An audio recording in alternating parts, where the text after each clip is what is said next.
Hello, athletes and fans of bodybuilding. Tarek El-Gindi with the Mr. Olympia. Today we have the two-time Olympia men's physique champion, Ryan Terry from the UK. Ryan, thank you so much for joining us on Olympia Live. No, thank you for having me. It's good to be here. Also with us, my co-host, Olympia TV.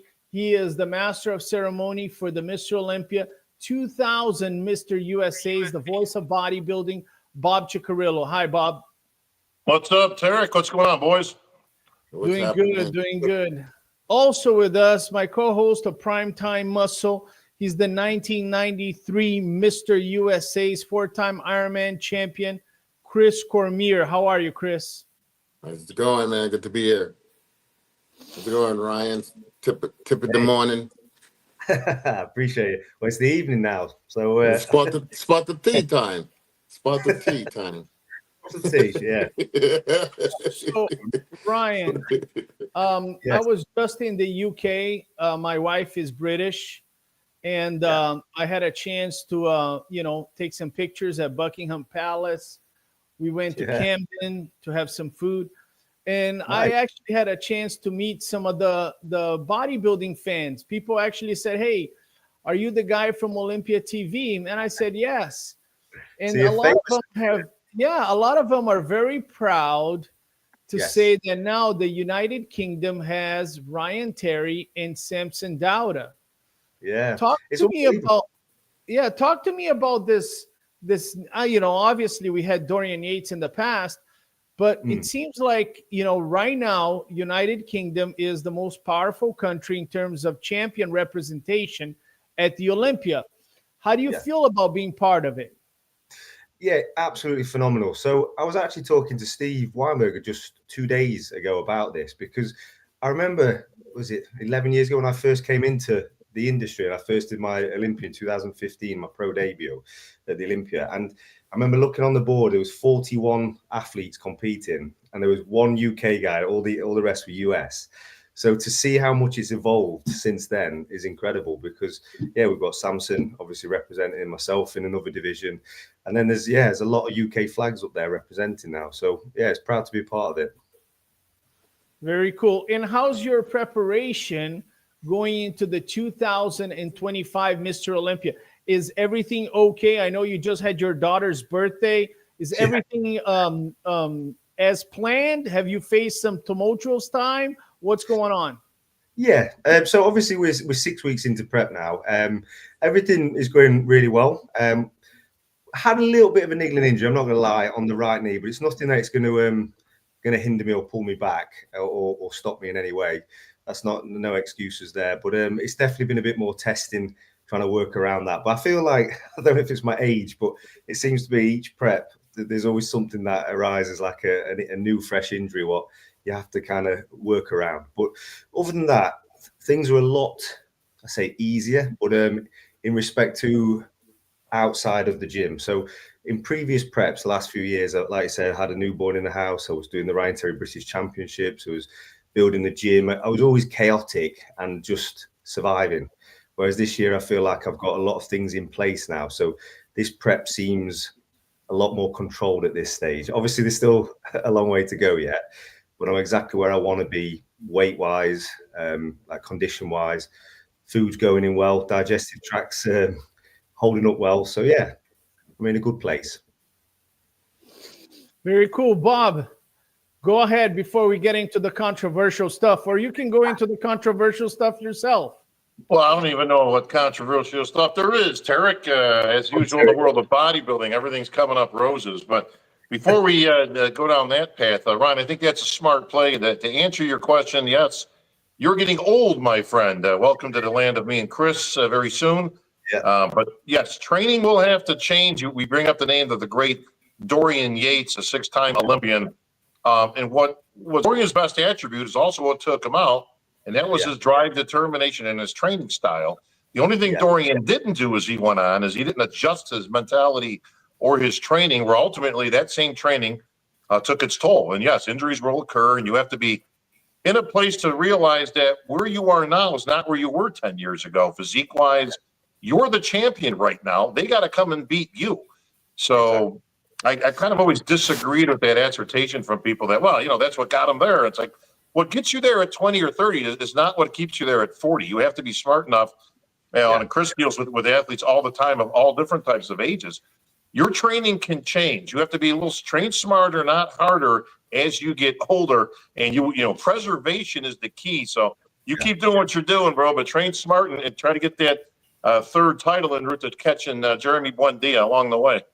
That's where we're at, and that's the magic question, because everyone keeps asking me this, but that's what I'm focusing on. Obviously, at a time, I've got the Brandon legacy to take on first, but Jeremy's the one I'm gunning for next year. Yeah, 100%.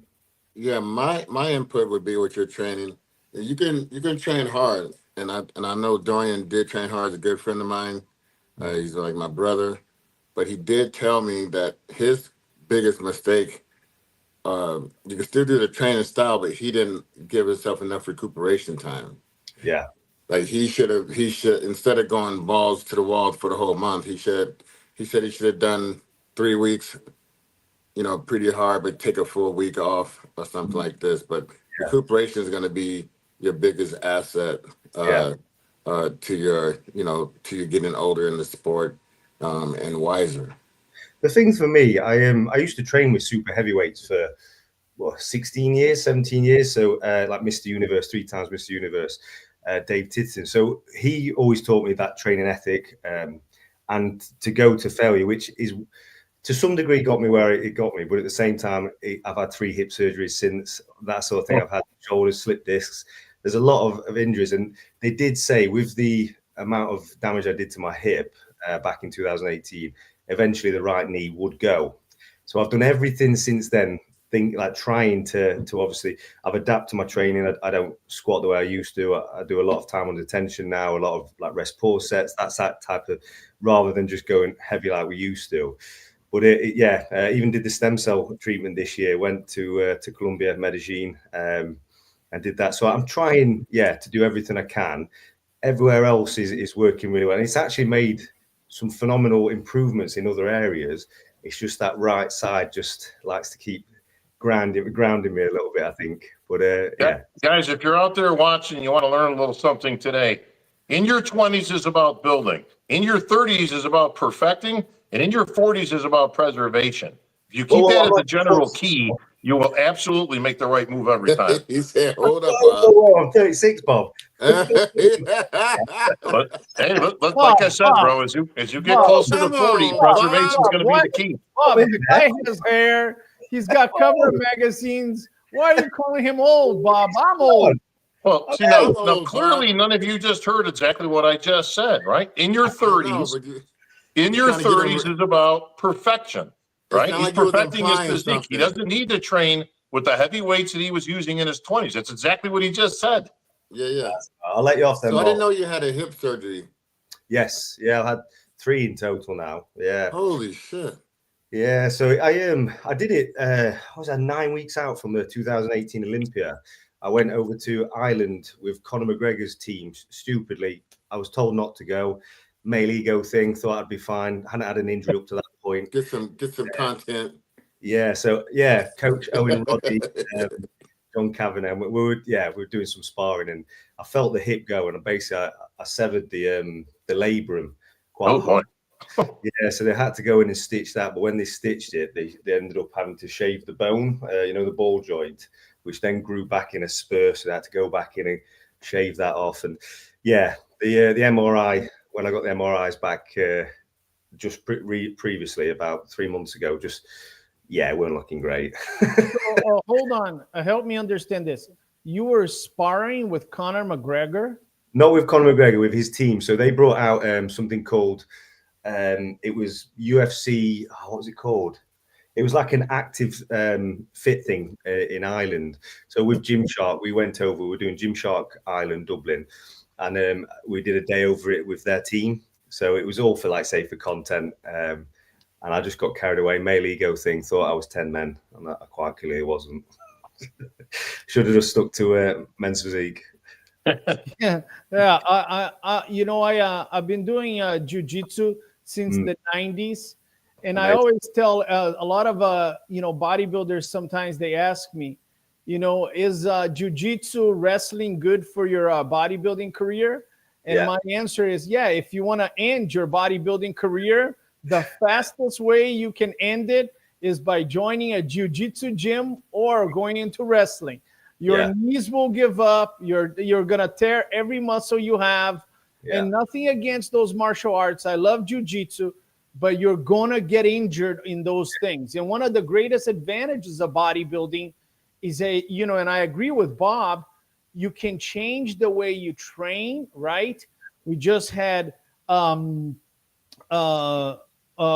Hansen, who now turned pro at 62. You can adapt the way you train and still be healthy. We have a lot of great people in 70s and 80s, but you can't do these sports if you're 70 or 80. You can't play football if you're 70 years old. That the contact is too much for the joints at that point. But Ryan, if you want to come down here to do some jiu-jitsu with us and your career, I'm sure I can call. Yeah, give me a couple more years. Yeah, I've got a few more titles to get, and then we'll talk. I have here a video, Ryan, of you and your best friend Ali Bilal right here. You guys going for it, the title. Are you guys close? You guys friends? So can I just say, I'm going to say something a bit controversial here then. So this will be only the second time I've watched this, and the first time I watched this was only last week, because I wasn't a fan of my physique last year. There was a few things went wrong. We can talk a bit more about it, but I didn't like the fact I let the door in and open the door to Ali, in fact, more than I should have done. Because going into that all the way in, I was exactly where I wanted to be, but I made a few rookie mistakes because I prepped myself. I don't know if you know, but I prepped myself. So because of the weight cap, I did a few things which I wouldn't normally do. Panicking to be under it, obviously first time I've ever having to make weight for something, and I just didn't like the look with what I did. So this is the first time watching it anyway, and everybody looks phenomenal. Bob, Chris, correct me if I'm wrong, but he looks great here despite any mistakes. Well, listen, he's the champ, right? So he's being very hard on himself, which is good, as you should be when you're the champion. But he knows he could have actually brought an even better package. What's interesting out of that statement is, Ryan, so you feel as though you left the door open for Ali to come in rather than Ali's busting that door open on you. 100%. 100%. Yeah. Because it was, like I say, the only way I feel I've let Ali there is obviously his midsection. You can't take away Ali's flow. His midsection, his intercostal obliques, phenomenal. And you've got to give him that. But all through my career, my midsection was my strongest point. That's what I was known for. And that's what always put me up there in talks. Whereas last year, that was the part I really struggled to hold. I really struggled to contract. I had this film over it. I just didn't fill up right. So I felt uncomfortable in my poses. And obviously the year before, with Brandon, I was at my very best, and I felt so comfortable on stage. And I feel like that transpires. Whereas last year, although obviously I won and I got straight first, and I was very grateful for that, as a competitor who always wants to be 100%, or is striving for perfection, which we'll never get, but you hold yourself high, your standards high, and that's obviously what I want to make amends for. And all year, because of that, it's been a good thing for me, because I personally work better with things like that. Things I need to improve on, or things that I should have done better, I obsess over them, probably a little bit too much, to be honest, but that's been a big obsession of mine this year. So the morning routine I've done for the last 6 weeks has been near on insane, but I'm determined that midsection will not be touched this year, shall we say. So Ryan, given the we're going to put you in the judges box right now, put yourself in that position. If you and Ali show up at 100%, what do you feel beats him in terms of, like, why would you win over him?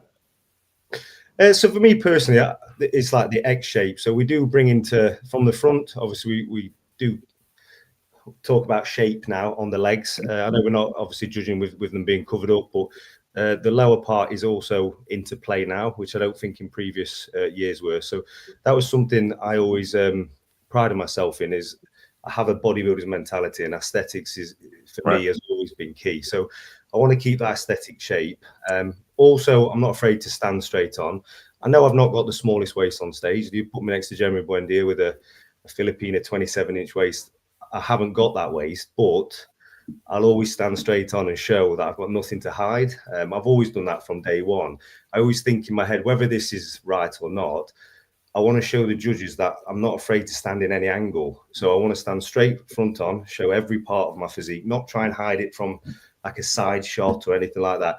And from the back as well, I want to stand straight on, stay in the pose as long as I can, and show that aesthetically, front and back, we're unmatched.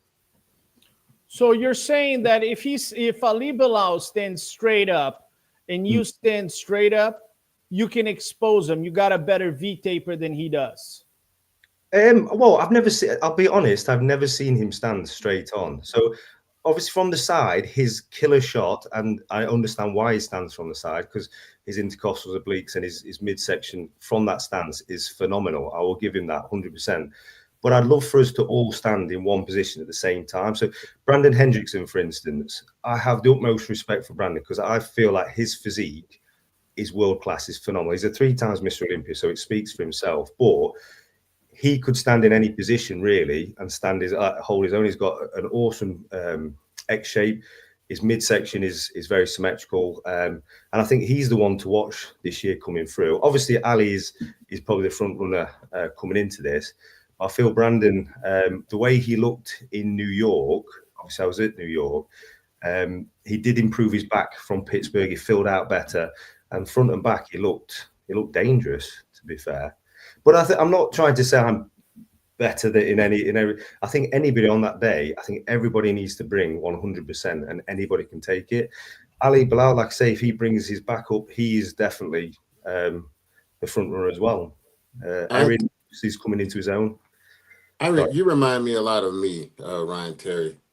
You have the Hollywood Chris, looks. there is nothing about you that people will connect with Ryan Terry. Bob, can you interject on that, please? I can never just say something. Listen, I'm dying to hear it. Go ahead. I see the connection. Yeah, I see it. I mean, we had the good-looking face. I mean, it, that just carries you already with the judges. Your structure is, I think, the strongest part of your arsenal here. You're structurally sound. That's why you can stand like this and just be like, I'm here. Yeah. Beat me if you can. Yeah. Front and back strength. And you needed time for your body to fill out into this section. It wasn't like this from day one. I was getting beat by the likes of Sean Ray and all people like this, little guys like that, when my body wasn't filled to its full potential. Now you're matured, you're 36, your body's filled to your full potential. Now you're ready to play. Then you start taking people out. Yeah. That's why I think you're just like the real deal. I'm going to call you the real deal. That means a lot. Now, Tarek, I will say that in that context, which is always important, as we all know, I agree with Chris 100%, and he's very similar to Chris in that Chris's strength in his competition days was indeed his structure. Chris didn't have any outstanding strong points, and he didn't have any weak points either. It was the balance of his physique standing head to toe that made him dangerous in any show, and Ryan is exactly the same.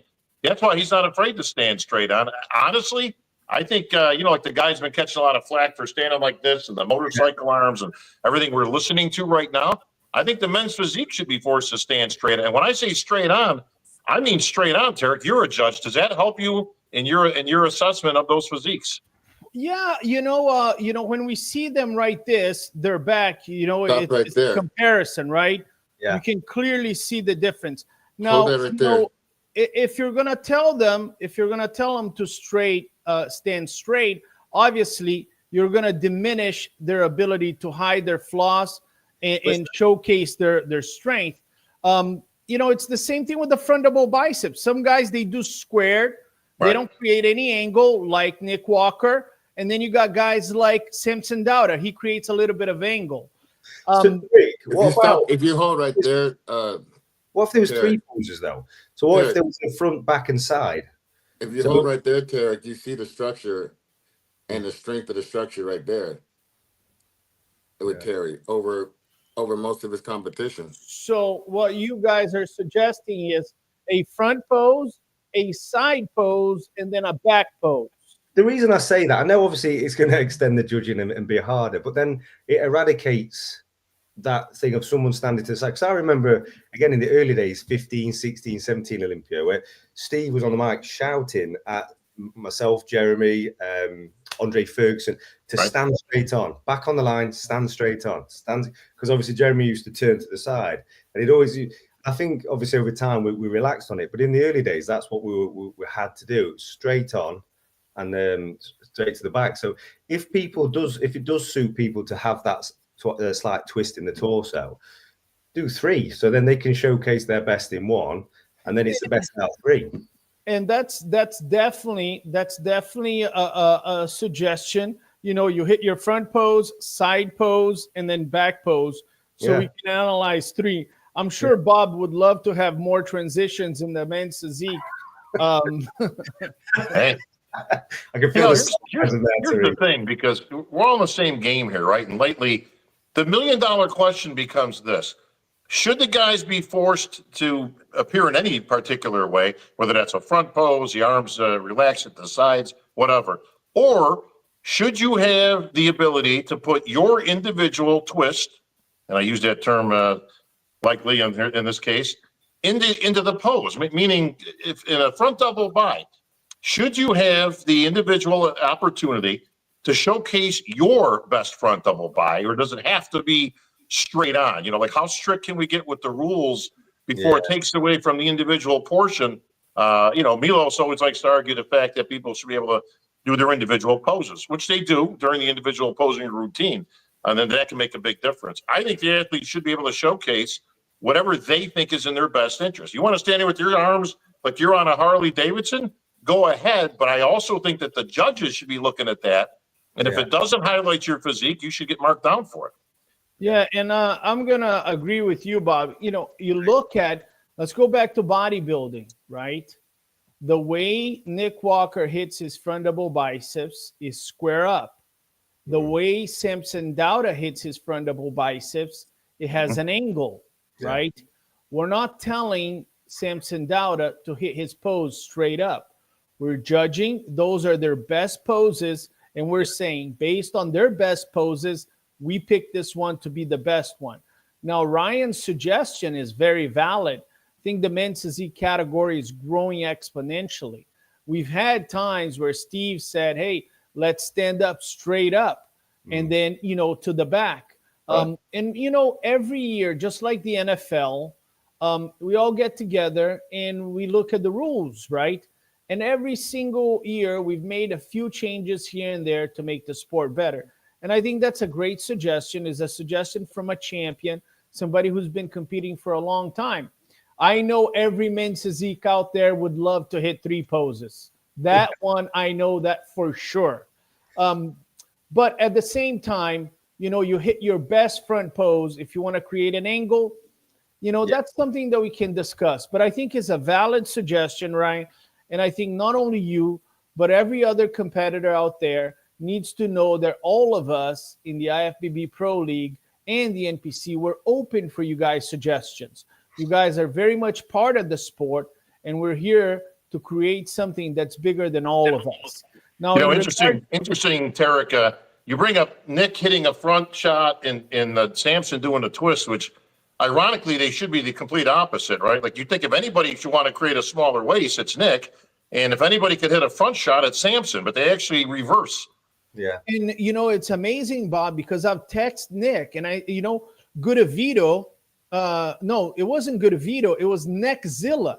Neckzilla, who won in Dubai and won in Portugal. He knows he doesn't have a small waist, so he's trying to create an angle. Right. So I sent those pictures to, you know, Nick Walker and Goodavito. And I said, guys, you know, you might want to experience with that as well, right? Take a look at some of the other competitors doing that.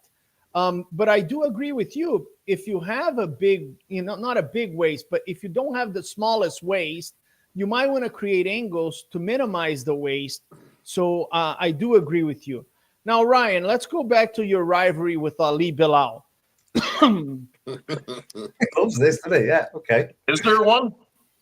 No, there is a rivalry because he just said here It's been shots fired. That's all. that's been shots fired. And Oh, wait a minute. That doesn't create. How many times has Ali beaten Ryan? has he beaten you, Ryan? No. Then there's no rivalry. So that's why you don't consider it as a rivalry? Who? It's just shots fired. That's all we're getting at. That's all. I think shots fired is more accurate, Chris. I like that. I'm going to say, yeah, you're barking up the wrong tree trying to get me to say say some bad things.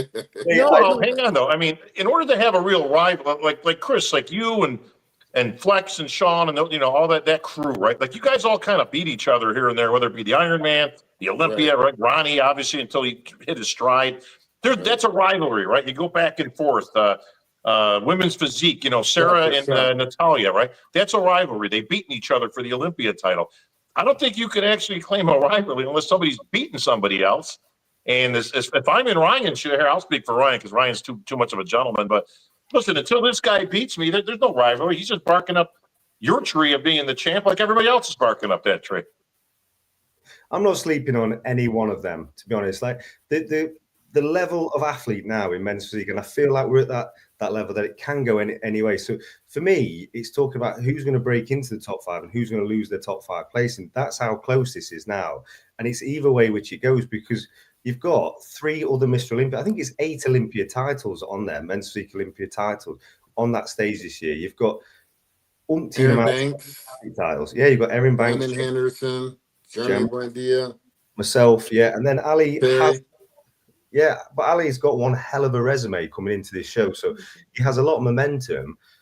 But Brandon wasn't there last year. And like for me, Brandon's always been the guy who gets me out of bed. Ali's the one doing it now. They're all doing it for me. But Brandon was always the guy because of pure genetics, the love of bodybuilding, love of the sport and aesthetics. I feel like Brandon's the one not to sleep on. And I feel like people have slept on that just because of his Pittsburgh placing or his showing. So basically what I get is if you didn't have your physique, if you had to pick a physique between Brandon Hendrickson and Ali Bilal, you would pick Brandon's physique, correct? I would, yes. Yeah. So well, obviously we can conclude with that assumption, with that statement, that you consider Brandon a little bit more of a threat than Ali going into the 2025 Mr. Olympia. No, so what I'm trying to say is don't sleep on Brandon, but all of them, I'm not considering. I know it sounds as this might come across as cocky, and that's far from what I am, but I'm not considering any of them as a front runner. So for me, all I need to do is prove to myself that last year wasn't good enough. As long as I'm 100%, but I was 90%, 92, 93% on last year. 3 days out, I was 100%, and I was so happy with where I was at. I need to be that guy, or if not, what better. Happened? So I was 202 on the day of the weigh-ins. So I was 202 pounds, and that's exactly what I needed to be. That was my weight cap. I've never had to make weight in any show I've ever done in the past, and I've always been one of the smaller guys on stage. So size and weight has never really played into a factor. And prepping yourself, I've prepped myself for the last 4 years now. So I'm constantly learning and evolving. I don't have someone to feed back off. So on the day I was 202, we were meant to do our check-ins. I think it was 10 o'clock it was. So we got there and the classic physique ran on about 2 or 3 hours over what we're supposed to. So as we're waiting for it, I was second guessing myself whether to eat, what to do, that sort of thing. And I got myself into a bit of a state with obviously not eating, very depleted and whatever. Weighed in, and I was actually I think I ended up 198. So I dropped like 3 pounds in the time waiting to weigh in, because I was last to weigh in as well. You got 71 athletes weighing in before me as well. So it was a good 5-6 hours before I'd even touched any food that day, which is obscene. When you're in a mental state, you think I was obscene not to eat anything. But at the time, I was like, I'm bang on my weight. I can't afford to be over. I'd be embarrassed as the champion to be overweight. So that was my main concern. So from then I was on catch up, and my digestive tract, because I was trying to put more food in than I've ever done before, trying to catch that weight back up and fill back out, because I really liked the way I looked at 202, but my body just wouldn't hold on to it. So it kept just burning and it was taking it off more and more. So then I'm like I say, I'm trying to feed up. So my stomach just felt swollen constantly. And on the day, even in my YouTube, so my last 2 YouTube series, I'm talking about how swollen my stomach is, but I didn't put 2 and 2 together with what I was doing. I just thought it'd settle on the day, I'll be fine. But when we got backstage, as soon as I started pumping up, the blood was obviously rushing into my midsection. It like swelled. It just felt swollen. It didn't feel as tight as I normally have it. And that was obviously, I put it down to that. It could have been nerves. It could have been whatever, but it just didn't sit right. And I remember George Farr actually came backstage after pre-judging. It's like, why do you keep moving? He said, you're the front runner. You look like you've won this. Why you keep going out your transit, like into your transitions? It's just because I was conscious I wasn't hitting my midsection the way I normally hit it, because I do isotension every morning for 8 weeks out. So every morning I do 30 minutes isotension where I inhale, exhale, hold for 3 seconds my midsection. So I spend a lot of time doing my vacuums every morning, planks, side plank, to have that control on my midsection.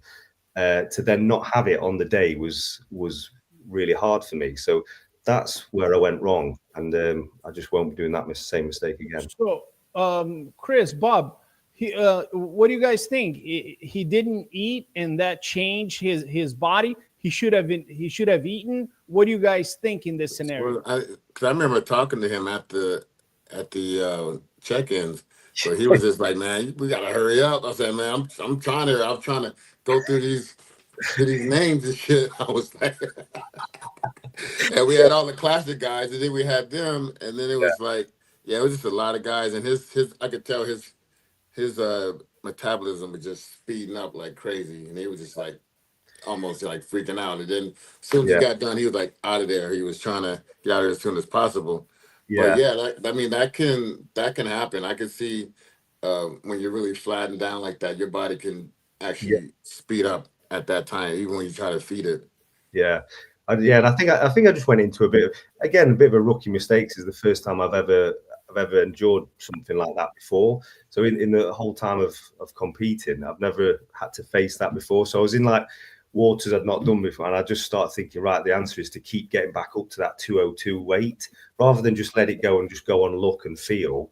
I was like, no, I really liked the way I looked at 202. I need to keep feeding, and I just kept putting more and more in, and it obviously put my digestive tract or my stomach under stress. But good thing here, Ryan, is you dodged a big bullet there, because Chris is dead on the money. Your metabolism starts going crazy around that time, and he went so long and his metabolism started to fire up. The problem at that point is, you think that'd be a good thing, is every meal you put in is like putting another log on the fire, and all you keep doing is feeding the fire, and that fire gets bigger and bigger and bigger, and it's almost like you can't catch up. And that can be detrimental. I mean, that has cost me shows in the past. It almost happened at the USA's. You mentioned George Farah. George was working with me when I won the USA's 25 years ago. And we had the same problem, though. The metabolism was absolutely crazy. Yeah. And I ate some ungodly amount of food just over and over and over to keep feeding it. But that can spiral out of control. So thank God you got a good grip on that. But I'm guessing what the lesson you learned from that, Ryan, was to trust the process, and just you were fine the way you were. You didn't have to do anything. Exactly. And that just comes with experience. And I know that sounds silly saying that after my 10th Olympia, but especially as I'm getting older, my metabolism changes. I'm learning all the time and having to adapt all the time. So that's what I love about the sport. No one prep is the same. But again, we're all good. We live and learn. It's noted in the book. We know what to do for next time if that's happened again. Well, I must say, Ryan, a lot of these things go through the competitor's mind, but Tarek, I'm looking down at the sheet. How would you like to be on the outside looking in as a competitor, trying to get yourself in the top 5, and you see on the stage Aaron, Jeremy, Ali, Ryan, and Brandon all standing there? That's just insane. Like, how about you're the number 6 or 7 or 8 guy, thinking, But you know, you got a chance here. And what about Manuel Hunter? So obviously he's not competed all year, but he's top 4 in the world. Like, he's phenomenal physique. He looks absolutely incredible at the minute. But you're like, who's falling out of that top 5 for him to get in there? It's serious. Yeah, serious. Yeah, well, you know, sometimes people ask us and they go, how come it's always the same guys? And I'm like, how come it's always Kobe Bryant scoring 30 points a game, dude? How come it's Michael Jordan's always scoring 30 points a game? You know, we just choose what we see. And if consistently some of these athletes have displayed the best physique, they're going to be called in the first call out. Can I ask a question, Tariq? Can I ask you a question from a judge's program? So obviously we're going to be looking 70 plus men's physique athletes on the Olympia stage this year, which is an obscene amount of athletes to obviously go for. How do you narrow that down to the top 10 or the top? Because that is quick and fast. So you know, a lot of people have this question, right? Yeah. It's going to be 70 competitors. How do you pick, you know, the top, you know? And I'm going to tell you this, guys. Every judge that sits at the Olympia panel has in his past test judged at a national show, okay? I did it about 9 years ago at the Nationals in Miami. What does that mean?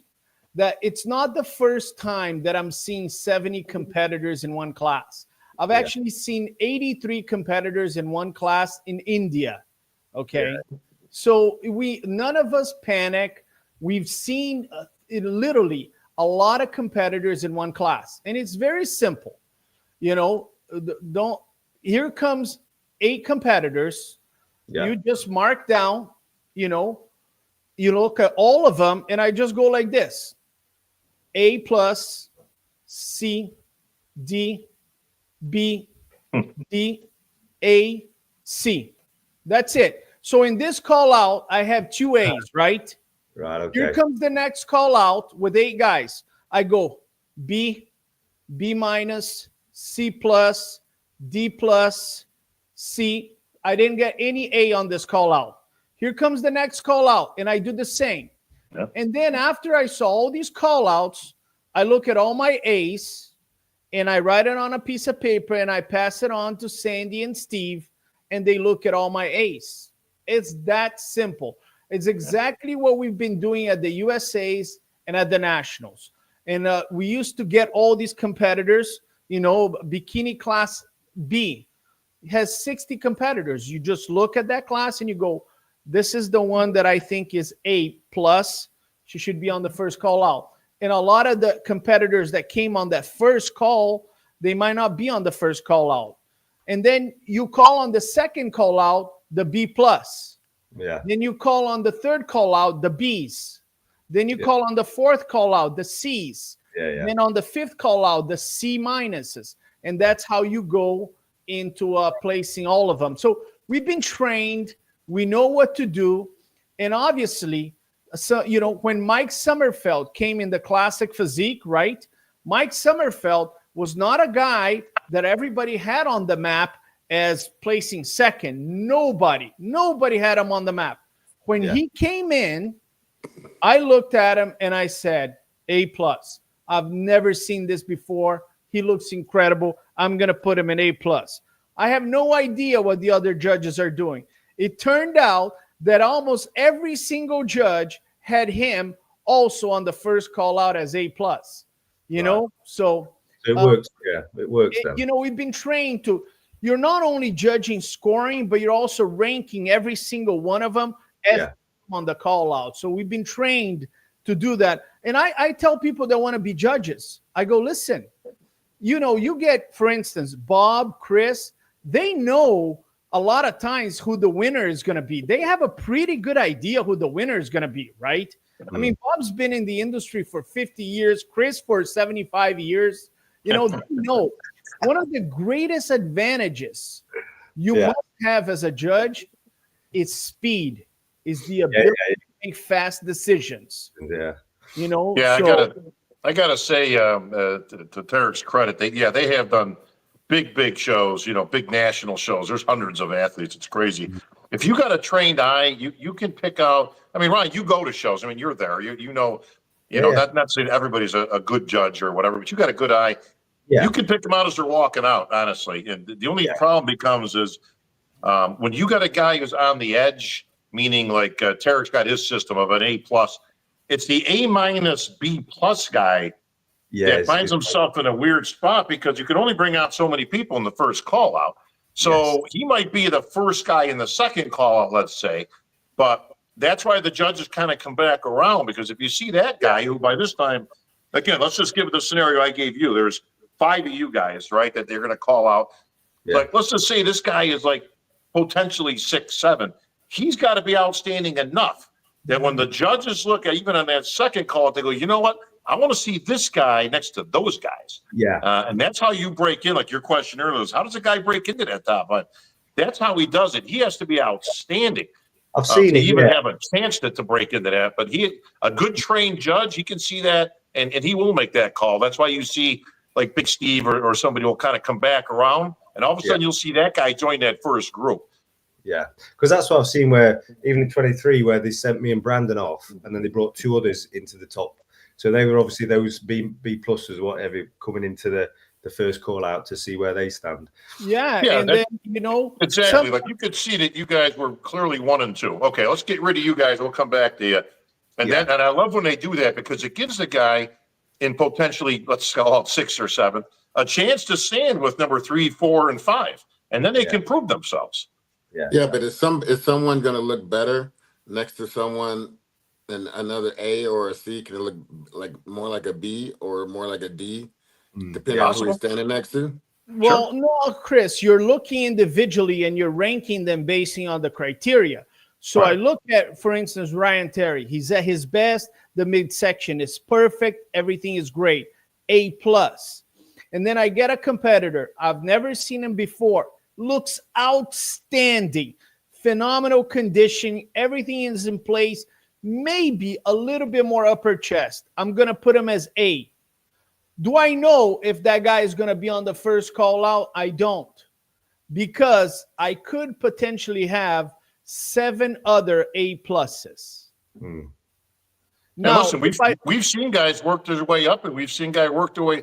Chris, you remember Gustavo Bedell worked his way in that one Olympia from 8th to 3rd, through successive call-outs, because every time they called him out, you went, man, this guy's better than I thought he was. Or I like to see him next to that 5th place guy. And he just kept going up and going up. And we've seen guys work their way out of the top 5 where you take a potential guy you thought was good enough, and all of a sudden it's like, he ain't cutting it with these guys, and all of a sudden he starts going backwards. So it works both ways. Yeah, conditioning changes. And Bob has a good point. Water. There are people that they started on the second call out and they end up in the top 5. Oh, how does that happen?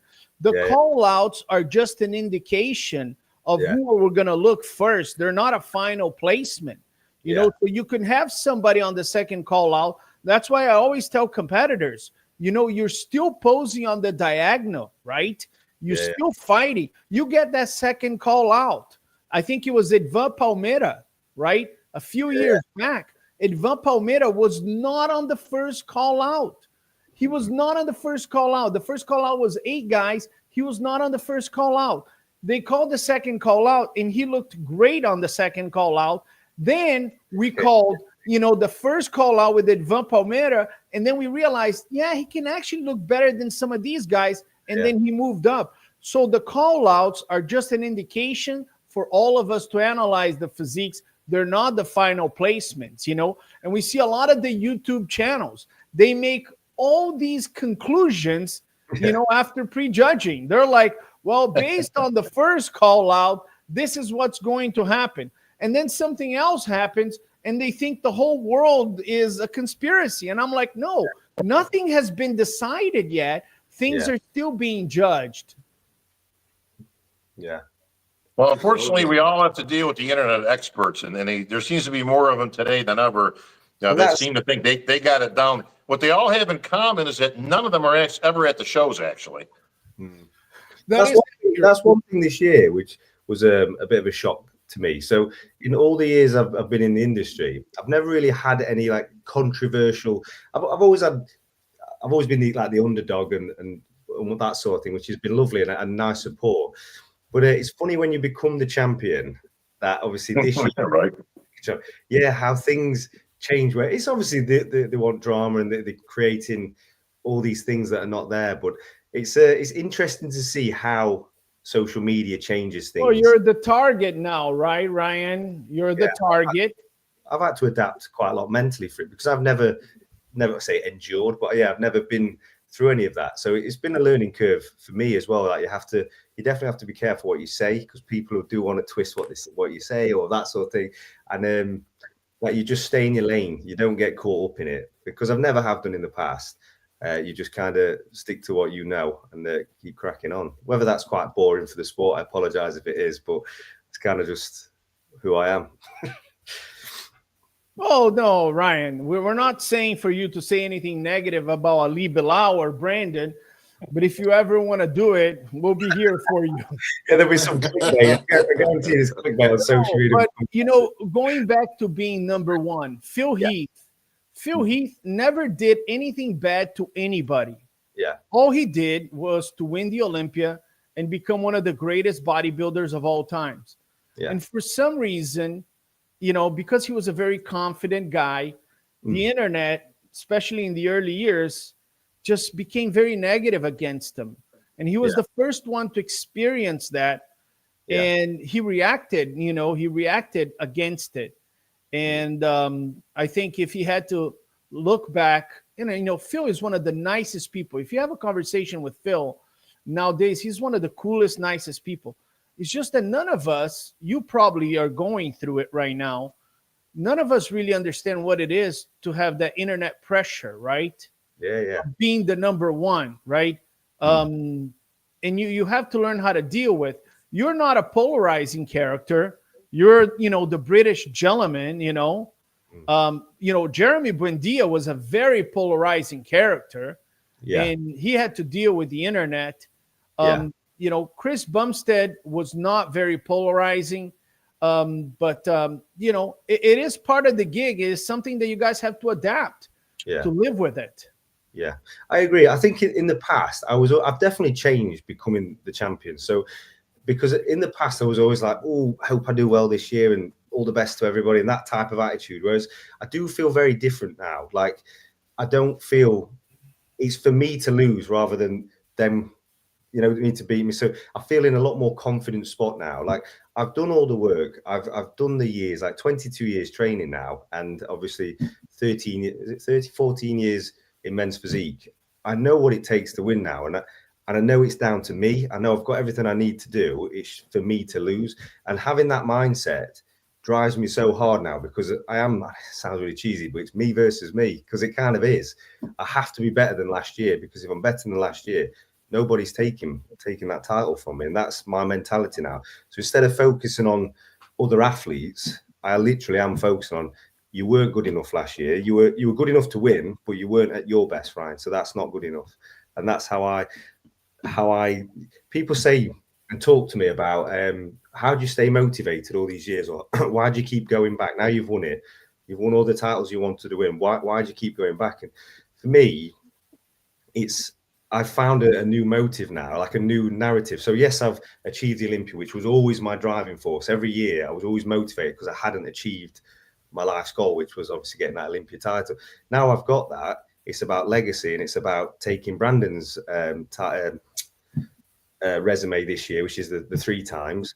And then ultimately it's when I decide to retire, whether that's 5, whatever it is, 4 or 5 titles, I want to be able to go down as, I say, greatest ever, but to match the greatest ever. If you win 5, you're gonna be the greatest. Yeah, exactly. So that's where my mentality is at. And as long as my body's holding up, as long as I'm still enjoying, loving the sport, it gives my family, my daughter, my son, my wife a great life, and I enjoy every minute waking up doing what I do. So whenever I've still got that fire in my belly and feeling the way I do, I will keep going. And that's my mentality. Does winning or losing guide you in any way as to how long you'll continue. Meaning, if you win this year, win, obviously, okay, that's 3. You equal Brandon. Of course, you got to go for 4, right, to equal Jeremy. Assuming everything, you're good, you're healthy, everything's cool. Hypothetically, though, if you were to lose, does that change the mindset? Does that say, okay, listen, I'm going to take my 2 and go do my businesses, enjoy my family, or is it just depending on, like you said, that fire and that I want to get the title back now? Like where are you in that whole spectrum? So it's funny you should say it, because I haven't entertained that space in my head yet, because that's bringing that negative mindset of a B plan, and I don't work in B plan. So my only focus is to get that next title, but that has to play a part in a role, and that is a conversation that has to be had, and that's not my decision either, or my sole decision. That my wife has been through it from day one with me. She's been to every Olympia. She's been there, and obviously my kids and stuff like that. So it then becomes a joint decision. Like, is it going to benefit us going back as a family? Like, is that extra title a year later, me going through the trenches and doing this, worth it with the kids and the family? So that's all something that we'd make as a decision as a family. But at the minute, that's not on the cards at all for me. That kind of mindset. But I understand it. Yeah, I was going to ask you, is there anyone else in the UK that's coming up in your division that you can say, like, that guy right there can really do something in the future? So do you know someone? I think there's so many athletes coming up now. I'm actually kind of lost with how many young guns are coming through. So I'm actually in the process. That's why I was talking to Steve Weinberg a couple of days ago. And I've got a call booked with Tyler Mannion about it. But I'm looking to do the free seminars. There's no benefit to me in it in like a financial way, but I'm looking to put some men's physique seminars on in the next couple of weeks, and I'm going to do them every few weeks to put the men's physique community together more here in the UK. So I'm going to do it out of my gym, because there are so many young prospects coming through, but they don't know where to start or where to come. And some of the physiques coming out of the UK are phenomenal. But I also want to try at some point is bringing the guys who are on that Olympia stage from the UK all together, because we've never been able to do that. Like, I think some of them know each other, but I'm out in the sticks, and I've been solely focused on obviously business and the Olympia. It'd be great to get them together and do something as a men's physique community, because I do feel like there's going to be a lot more UK pros in the next 3 or 4 years who are going to be on that stage. And Tyler Smith, he's not one of the younger guys, but his physique, and I've always said it needs to be on the Olympia stage and showcased on the Olympia stage. He's finally got his qualification this year, and I think he's going to shock a lot of people. Like, aesthetically, his condition, his stage presence, I think he's phenomenal. So it'll be interesting to see what he's going to do. It's his first Olympia. Whether it's his last one, I don't know, because he was talking about maybe that could be it. But it'd be interesting to see how he does coming through. Yeah, I had a chance. I was judging in the UK, and I had a chance to speak with Tyler. He won his qualification in Thailand, but he did have a kidney transplant. Yeah. So it's a pretty incredible story, an amazing story of somebody who had a transplant, came back, and now earned his qualification to go to the Olympia. And we actually mentioned you, and he goes, it's inspiring to have Ryan Terry leading the charge, So, I think there's a lot of great British competitors. Now, Ryan, quick question. Do you live in the UK or in the United States? No, I live back in the UK now. So I lived in the States for 3 years in 17, 18, that era. But you married with 2 children? I am, yes. So I've been married. Son and a daughter? Yes. How old is your son? So he'll be 5 in September. So it's really showing, because he starts primary school in September, which is scary as hell, I'm not going to lie. And then obviously my daughter turned 2 at the weekend. So she actually went to school, into nursery with a bigger brother today. So I was that guy crying in front of all the other dads this morning. She didn't even look back. I could not believe it. She just sat in there with a lunchbox in her hand. I was gone. I had a few tears in the car before I drove. They didn't even look back. Didn't even care. Dude, when my daughter had her first day at school, my wife was crying. Yeah. And usually I was like, Heather, please control yourself. And I was like, dude, I want to cry too, but I held it in. I tried to play macho in front of everybody, but I wanted to cry. You know? That's one thing I can't do. Those kids have brought a different side out to me because I've always been quite good with my emotions, but I'm just a blubbering mess all the time. And I just like I said to her, like, it's like an emotional roller coaster. You hear it when people used to say it, before I had kids, I was just like, oh, blah, blah, you know, you just never took it in. But now everything they do, or any like pinnacle moment, you're like, what happened? And then like 2 years old crying all weekend, and I'm like, Yeah. what? It's gonna be like that.